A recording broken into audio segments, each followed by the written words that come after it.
Hola Alfredo, ¿qué tal? ¿Cómo estamos? ¿Qué tal, Ricardo? ¿Cómo estás?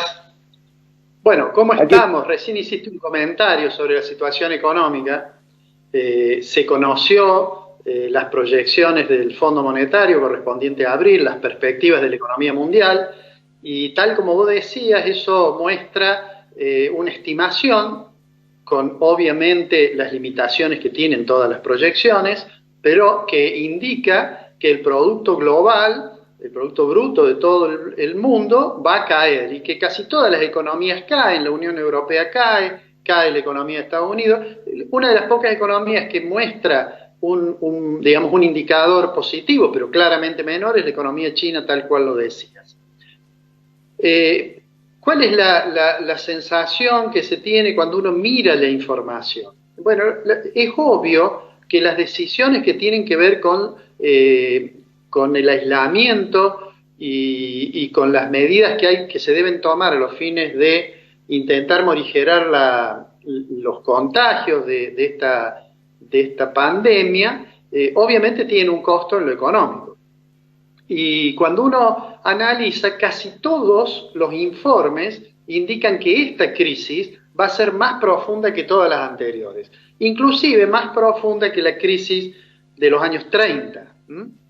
Eh, Ha salido recientemente un informe del Instituto de Finanzas Internacionales, que es una asociación de financistas, en lo cual indican en particular que los países de los llamados emergentes, los países periféricos, son los que más van a sufrir esta situación. De hecho, en estas semanas, desde que comenzó la crisis, desde que se manifestó más crudamente el problema y se tomaron las decisiones en cada uno de los países para tratar de impedir la propagación del virus o por lo menos para, como se dice, aplanar la curva de los contagios, el instituto analizó que nunca antes había habido una salida tan importante de capitales en tan pocas semanas, desde los emergentes hacia las economías centrales, ¿no? Estiman en esas semanas 42 mil millones de dólares que se fueron de las economías emergentes hacia,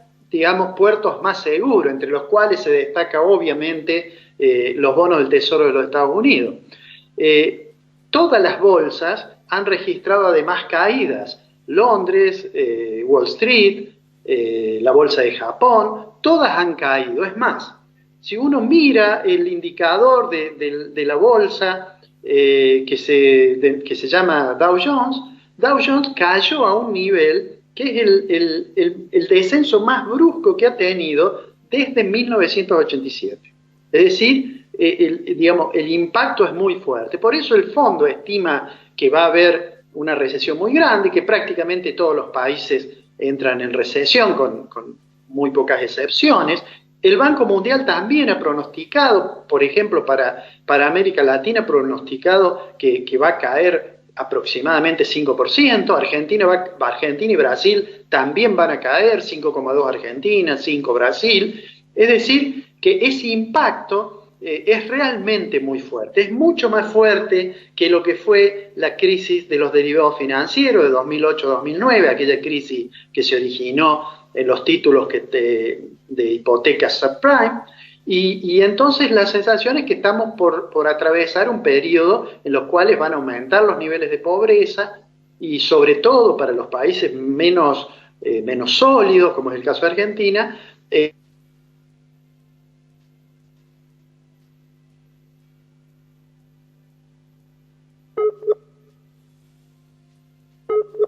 la Organización Internacional del Trabajo ha hecho una estimación que dice que en el periodo que va entre abril y junio, la cantidad de puestos de trabajo que se van a perder y de horas de trabajo es equivalente a 195 millones de puestos en todo el planeta. Bueno, todo eso lo que indica es que este problema va a ser realmente grave. ¿Por qué para Argentina además tiene consecuencias tan fuertes? Además de la situación de vulnerabilidad en el sector externo que tenemos, además de que veníamos con recesión, en realidad tiene que ver porque obviamente al desplomarse socios comerciales importantes, como el caso de Estados Unidos, como el caso de Brasil, obviamente eso le impacta a la Argentina. A su vez, los precios internacionales de las materias primas, por ejemplo, de la soja, bueno, el ejemplo que ha absorbido la mayoría de la atención es la caída del peso del petróleo, pero en general las materias primas, todos los commodities han visto caer los precios, lo cual también afecta a Argentina. Ha habido una interrupción en la cadena de provisión de muchos insumos que son necesarios para la industria por estas dificultades que atraviesa el mundo,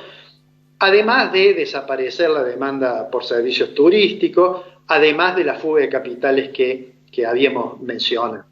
Que en el caso de Argentina, esto está condicionado por el hecho de las restricciones a la compra de moneda extranjera, ¿no? Pero, ¿cuál es lo que uno podría esperar, insisto, con la relatividad que tienen los pronósticos en economía? Uno tiene que esperar que el gobierno, como todos los gobiernos del mundo, toman decisiones en tres planos. En un plano es el plano fiscal, es decir, aumenta los gastos en atención sanitaria, trata de transferir ingresos a los sectores que pierden los ingresos como consecuencia de la crisis. El otro plano es el plano tributario, trata de diferir vencimientos, en algunos casos de eximir, y a su vez trata de no ser demasiado agresivo en la estrategia recaudatoria. ¿Por qué? Porque bueno, las empresas tienen muchos problemas y le demandan al Estado que trate de bajar la presión fiscal, que en Argentina por otra parte es muy alta. Y el tercer grupo de medidas son las monetarias, que las hemos visto, es decir, se tiende a una expansión de la cantidad de dinero, tratar de bajar las tasas de interés, disminuir los encajes legales para que haya más liquidez en el mercado, etc. Todas esas medidas, en realidad, uno las puede resumir en una ecuación, que es, tengo más gasto, tengo menos ingresos porque se me ha caído la recaudación, y entonces más gastos y menos ingresos, eso es igual a déficit más alto que tengo que financiar. No tengo acceso al mercado internacional, entonces tengo que financiar seguramente con emisión monetaria. El gobierno argentino ya lo está haciendo y ya hay un debate incipiente sobre si es bueno o no esto, ¿no? En la historia se recuerda una discusión sobre lo que se llama dinero helicóptero, es decir, ¿qué pasa si pasaran arrojando dineros de un helicóptero? Una discusión en la cual participaron notables economistas y está ligado además al nombre de Milton Friedman, pero digamos, la duda o la observación que hacen algunos es hasta qué punto, cuál es el nivel de ese nivel de emisión que nos va a traer otros problemas, y algunos incluso se arriesgan a hablar de la posibilidad de una hiperinflación. Te voy a dar mi opinión. Yo creo que esta crisis tiene un rasgo muy particular, porque es como una especie de shock que ha paralizado a toda la economía. Entonces el gobierno, en realidad, que por supuesto todo el mundo acuerda que tiene que tratar de tomar medidas para que no se expandan los contagios, toma decisiones que son muy fuertes para el aparato productivo. Y entonces la decisión finalmente que queda, no hay otra que no sea decir vamos a ser más laxos en materia de política monetaria. Y yo diría que entre las dos opciones no se debe dudar de que es preferible emitir a que la economía definitivamente se derrumbe. Si va a ser suficiente esto o no, lo vamos a ver con el correr de las semanas. Vamos a ver además aparecer tensiones entre el sector privado que demanda, digamos, algún tipo de ayuda, el sector público que va a tener problemas con sus ingresos, y las iniciativas, por ejemplo, que mencionaste, de podríamos poner otro impuesto, me parece que tiene dos elementos que hay que mirar con cierto cuidado. El primero, que hace mucho aprendimos que en condiciones de depresión o de recesión no es bueno aumentar los impuestos. Y el segundo, que también, digamos, tiene su importancia, es que Argentina ya tiene una presión fiscal bastante alta. Esto no quiere decir de que sea absolutamente imposible la iniciativa que algunos hablan de gravar las grandes fortunas. Lo que digo es que hay que tener algún cuidado con esas dos cosas. Con aumentar los impuestos hay que ver con bastante cuidado cuál es el efecto final que va a tener, y en segundo lugar hay que admitir sin demasiadas consideraciones la necesidad de emitir y seguramente monitoreando cuál es el nivel máximo de emisión que no nos trae otro tipo de inconvenientes. Pero cierro con esto, Ricardo. Si hay algo que caracteriza el momento, creo que vos lo dijiste, es el elevado grado de incertidumbre.